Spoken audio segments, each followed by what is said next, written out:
wajib direhabilitasi atau pidana penjara maksimal 4 tahun.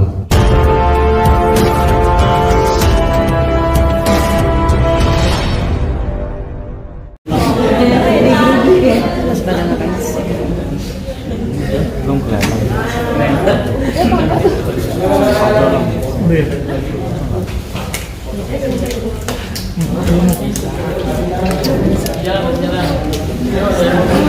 Ntar juga ketemu.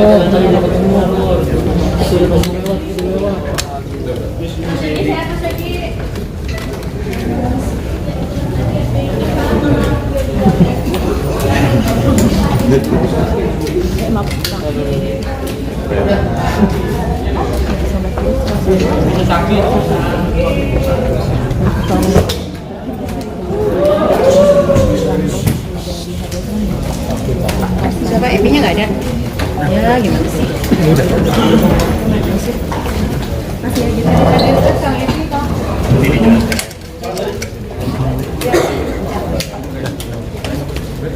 Oke.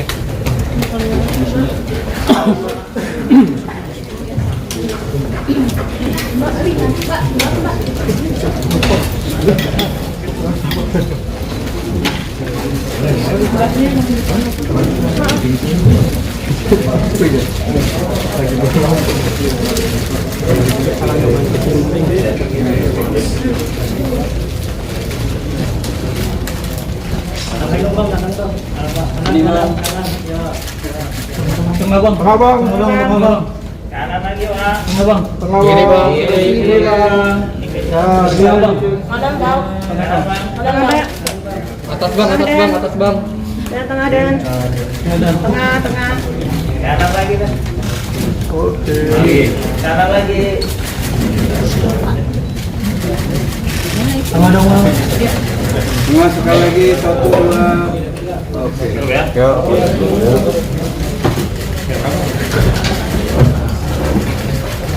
Kang Epi.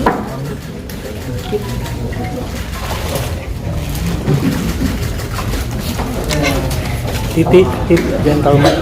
Terus,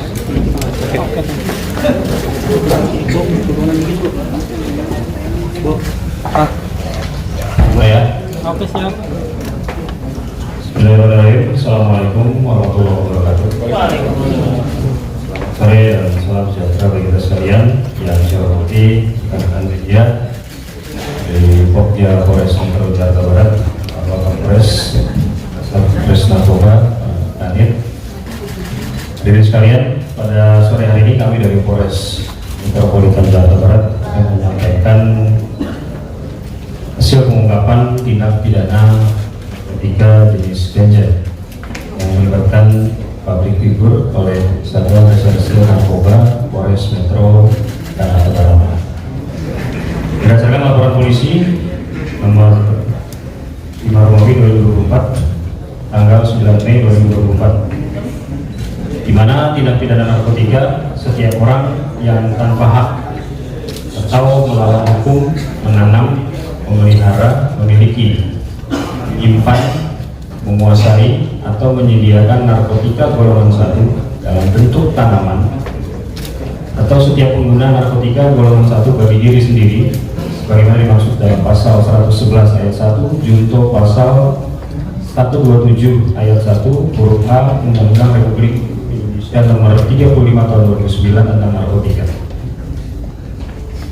Pada pengungkapan tindak pidana narkotika ini, penyidik berhasil mengamankan 2 orang. Yang pertama atas nama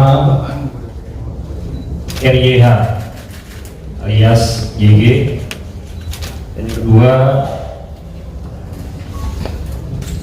atas nama Eka alias KM. Kemudian juga penyidik menetapkan 2 orang DPO. Yang pertama atas nama JC dan yang kedua atas nama ZK. Waktu dan tempat kejadian perkara terjadi pada hari Kamis tanggal 9 Mei 2024 sekitar pukul 17.50 WIB di apartemen Kalibata City, Kelurahan Rawajati, Kecamatan Pancoran, Jakarta Selatan. Adapun kronologis kejadian yang perlu disampaikan berawal dari adanya laporan masyarakat terkait dengan peredaran gelap narkotika di wilayah Kecamatan Palmerah, Kota Jakarta Barat. Atas informasi tersebut, kemudian penyidik melakukan serangkaian kegiatan penyelidikan dan melakukan kegiatan surveillance dan mendapatkan informasi bahwa pelaku berada di apartemen Kalibata City, Kelurahan Rawajati, Kecamatan Pancoran, Jakarta Selatan. Atas informasi tersebut, penyidik Satuan Reserse Narkoba Polres Metro Jakarta Barat berhasil mengamankan satu orang atas nama RYH alias YG. Kemudian dilakukan tindakan penggeledahan terhadap apartemen milik saudara YG. Dari hasil penggeledahan, penyidik berhasil menemukan barang bukti berupa satu plastik klip berisi narkotika jenis daun ganja kering dengan berat kotor 4,18 gram berada dalam botol kaca mayonnaise yang disimpan di dalam kulkas pelaku. Kemudian satu plastik klip berisi narkotika jenis biji ganja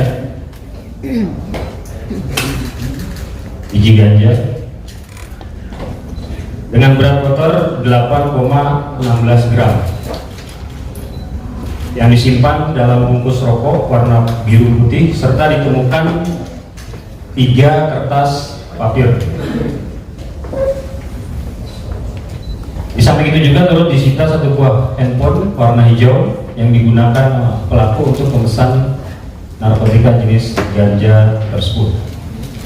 Dari pengakuan saudara YG, ganja tersebut diperoleh dari seseorang bernama JC yang kita tetapkan sebagai DPO dengan membeli seharga 250.000.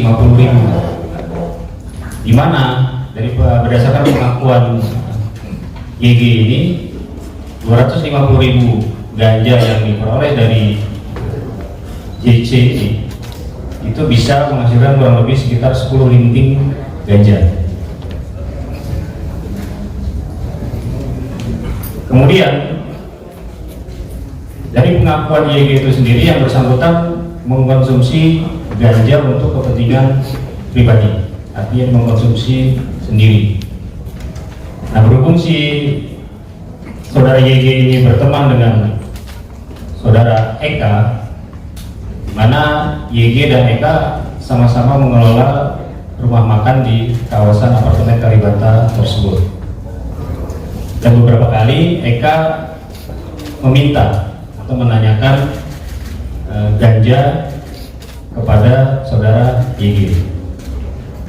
Kemudian sekitar berdasarkan pengakuan YG, sekitar tanggal 20 Maret 2024, YG memberikan 1 linting ganja kepada Eka. Dan oleh Eka, 1 hari kemudian pada tanggal 21 Maret, ganja tersebut dikonsumsi sekitar pukul 4.00 WIB di atas pohon di belakang apartemen. Nah, kemudian Eka sendiri tidak langsung menghabiskan 1 linting ganja tersebut. Dan ketika sudah sisa setengah linting disimpan di dalam toples kosong, kemudian beberapa hari kemudian ganja tersebut dikonsumsi kembali. Sehingga ketika kita mengamankan saudara YG dan Eka, sebagaimana SOP di dalam mengamankan pelaku tindak pidana narkoba, kami langsung melakukan tes urin. Dan terhadap kedua orang tersebut dinyatakan positif urinnya mengandung THC atau tetrahydrocannabinol, zat aktif yang terkandung di dalam narkotika jenis ganja. Atas penemuan barang bukti hasil tes urin, kemudian penyidik mengamankan kedua orang tersebut dibawa ke Polres Metro Jakarta Barat untuk dilakukan penanganan lebih lanjut. Dan terhadap tersangka dan terhadap kedua orang tersebut sudah kita tetapkan sebagai tersangka, baik saudara YG maupun saudara DK. Dari serangkaian pengungkapan tindak pidana ini, penyidik berhasil mengamankan barang bukti.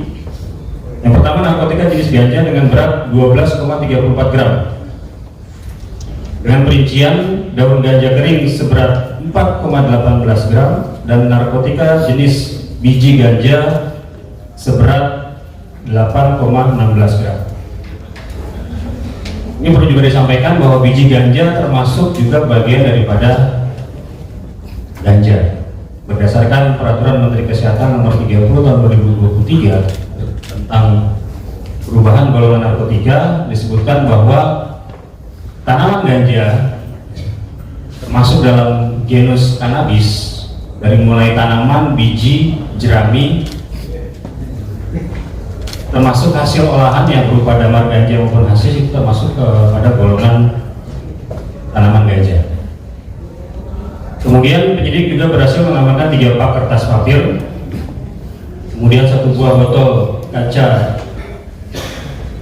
mayonnaise, 1 bungkus rokok warna biru putih, 1 buah handphone warna hijau, dan hasil cek urin kedua tersangka yang positif mengandung zat aktif THC. Terhadap para tersangka, untuk saudara YG kita kenakan dengan pasal 111 ayat 1 junto pasal 127 ayat 1 huruf A Undang-Undang Republik Indonesia Nomor 35 Tahun 2009 tentang narkotika dengan ancaman hukuman pidana penjara minimal 4 tahun, maksimal 12 tahun, dan pidana denda paling sedikit 800 juta rupiah dan paling banyak 8 miliar rupiah. Terhadap tersangka Eka kita kenakan dengan pasal yaitu 127 ayat 1 huruf A Undang-Undang Nomor 35 Tahun 2009 tentang narkotika tentang penyalahguna narkotika golongan 1 bagi dirinya sendiri, wajib direhabilitasi atau pidana penjara maksimal 4 tahun. Terhadap tersangka atas nama Eka, sebagaimana yang sudah kita lakukan ketika penyidik berhasil mengamankan kedua pelaku, kemudian dilakukan serangkaian tes kesehatan. Untuk kondisi YG sendiri dinyatakan sehat dan tidak ada kendala. Nah, kemudian saudara Eka, hasil pemeriksaan kesehatan dari dokter yang bersangkutan mengalami kondisi depresi dengan indikator tekanan darah 230/91. Atas kondisi tersebut, penyidik berkoordinasi dengan Rumah Sakit Ketergantungan Obat untuk membawa yang bersangkutan ke rumah sakit tersebut untuk dilakukan perawatan dan juga melakukan permohonan asesmen kepada tim asesmen terpadu BNN untuk meminta rekomendasi terhadap tindak lanjut penanganan terhadap saudara Eka. Mengapa kita lakukan asesmen kepada tim asesmen terpadu BNN?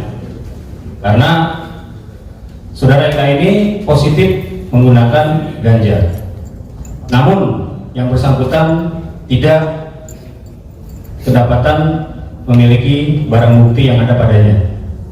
Dan juga dengan mempertimbangkan kondisi kesehatan yang bersangkutan, yang kita tahu sendiri bahwa yang bersangkutan pernah mengalami riwayat sakit, dan memang pada saat kita amankan yang bersangkutan mengalami kondisi yang kurang sehat, maka saat ini untuk saudara Eka dirawat di Rumah Sakit Ketergantungan Obat Jakarta, dan ada rekomendasi dari Direktur Utama Rumah Sakit Ketergantungan Obat Jakarta bahwa yang bersangkutan tidak dalam kondisi yang memungkinkan untuk dihadirkan dalam rilis pada sore hari ini, dan atas dasar pertimbangan kemanusiaan maka saudara Eka kita putuskan untuk tetap dirawat di RSKO Jakarta. dan nantinya akan kita lakukan proses rehabilitasi berdasarkan surat telegram Kabareskrim Polri nomor 145 tahun 2021 terkait dengan implementasi Perpol nomor 8 tahun 2021 tentang penanganan tindak pidana narkotika melalui keadilan restoratif atau restoratif justice. Jadi proses terhadap saudara Eka ini juga bagian daripada proses penanganan tindak pidana, namun melalui keadilan restoratif atau restoratif justice sebagaimana diatur oleh ketentuan. Jadi ini yang perlu saya sampaikan. Silakan bagi teman-teman media jika ingin bertanya, saya persilakan. Sudah berapa hari Pak dirawat? Yang bersangkutan sudah 2 hari. Jadi berdasarkan ketentuan perundang-undangan, penyidik memiliki waktu 3x24 jam sesaat setelah diamankan untuk melakukan serangkaian penyelidikan. Kemudian ketika 3x24 jam juga masih kurang, undang-undang memberikan amanat untuk diperpanjang selama 3x24 jam.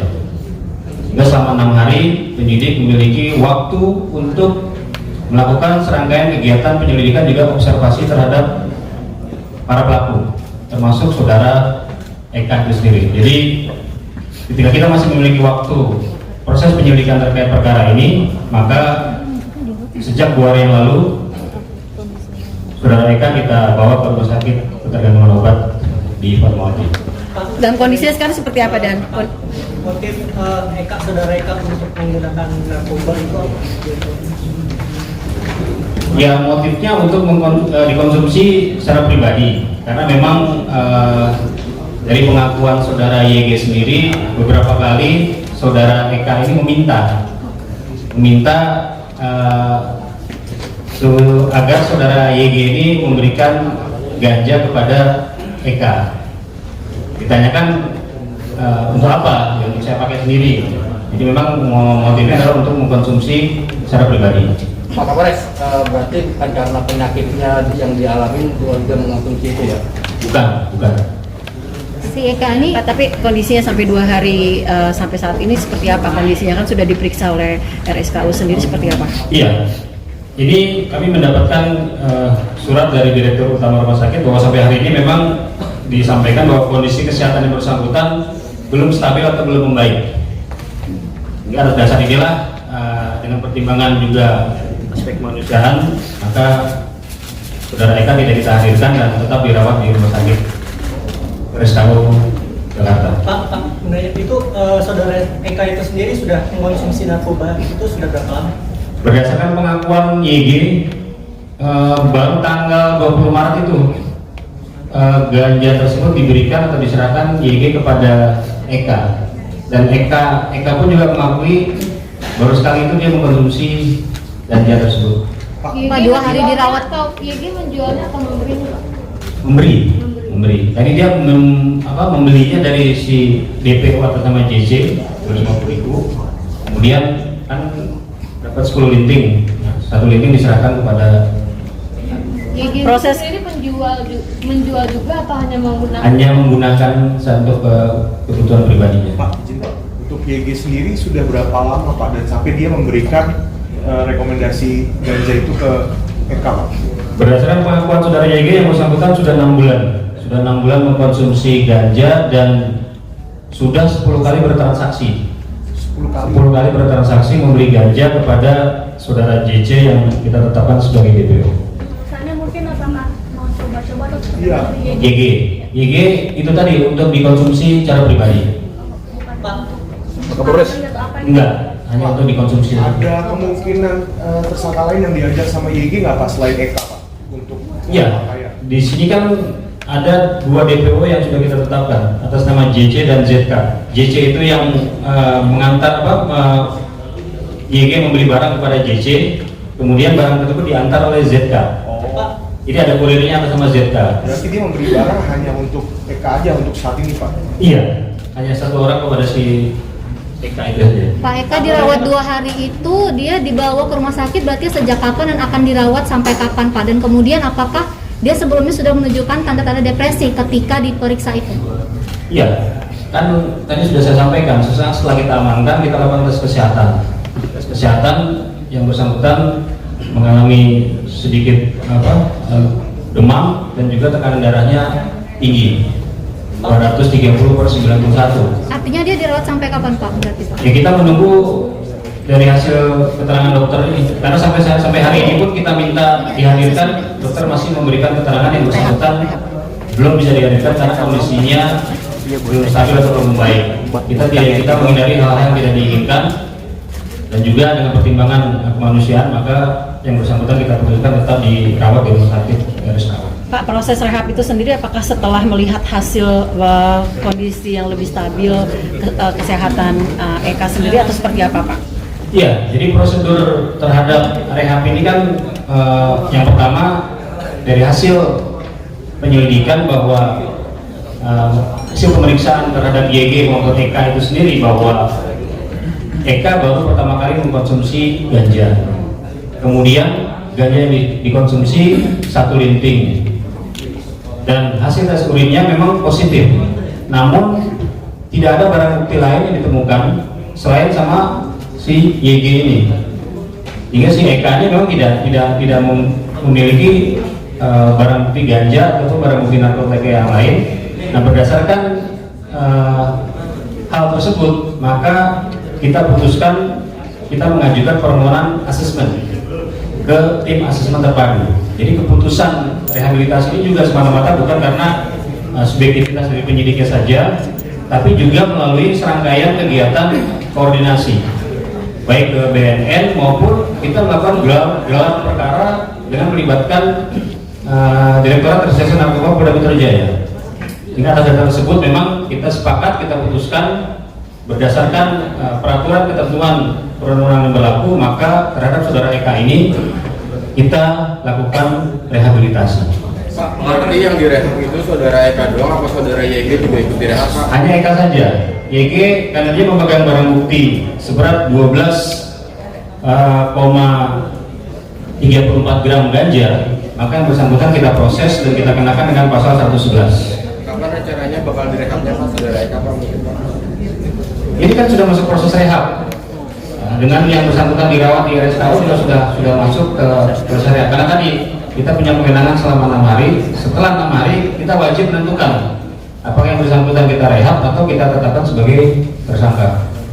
Hubungan YG sama Eka itu sebagai apa Pak? Mitra bisnis. Jadi YG dan Eka ini sama-sama mengelola rumah makan pecel ayam kalau nggak salah di apartemen Kalibata.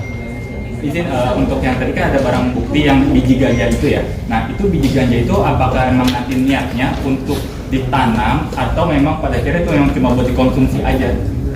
Ya, jadi memang dari pengakuan YG ini biji ganja ini dikumpulkan ketika yang bersangkutan membeli, tadi sudah 10 kali membeli ganja, dikumpulkan biji ganja ini sampai terkumpul seberat sekitar 8,16 gram. Jadi memang untuk disimpan saja. Ketika kita mengacu kepada peraturan Menteri Kesehatan bahwa biji ganja termasuk bagian daripada tanaman ganja, maka kita tetap yang kita kenakan yang bersangkutan memiliki ganja sebanyak 12,34 gram. Jadi belum diketahui apakah biji ganja? Belum. Apakah berniat Pak untuk menanam ganja sendiri? Tidak ada. Pak, tersangka ngasih alasan nggak Pak? Kenapa konsumsinya selalu di atas pohon itu Pak? Selalu konsumsi ganja selalu naik pohon kan? Tadi di atas pohon. Iya, yang bersangkutan baru sekali mengkonsumsi ganja. Ya mungkin ada juga rasa was-was, ketakutan, sehingga berupaya mencari tempat yang aman.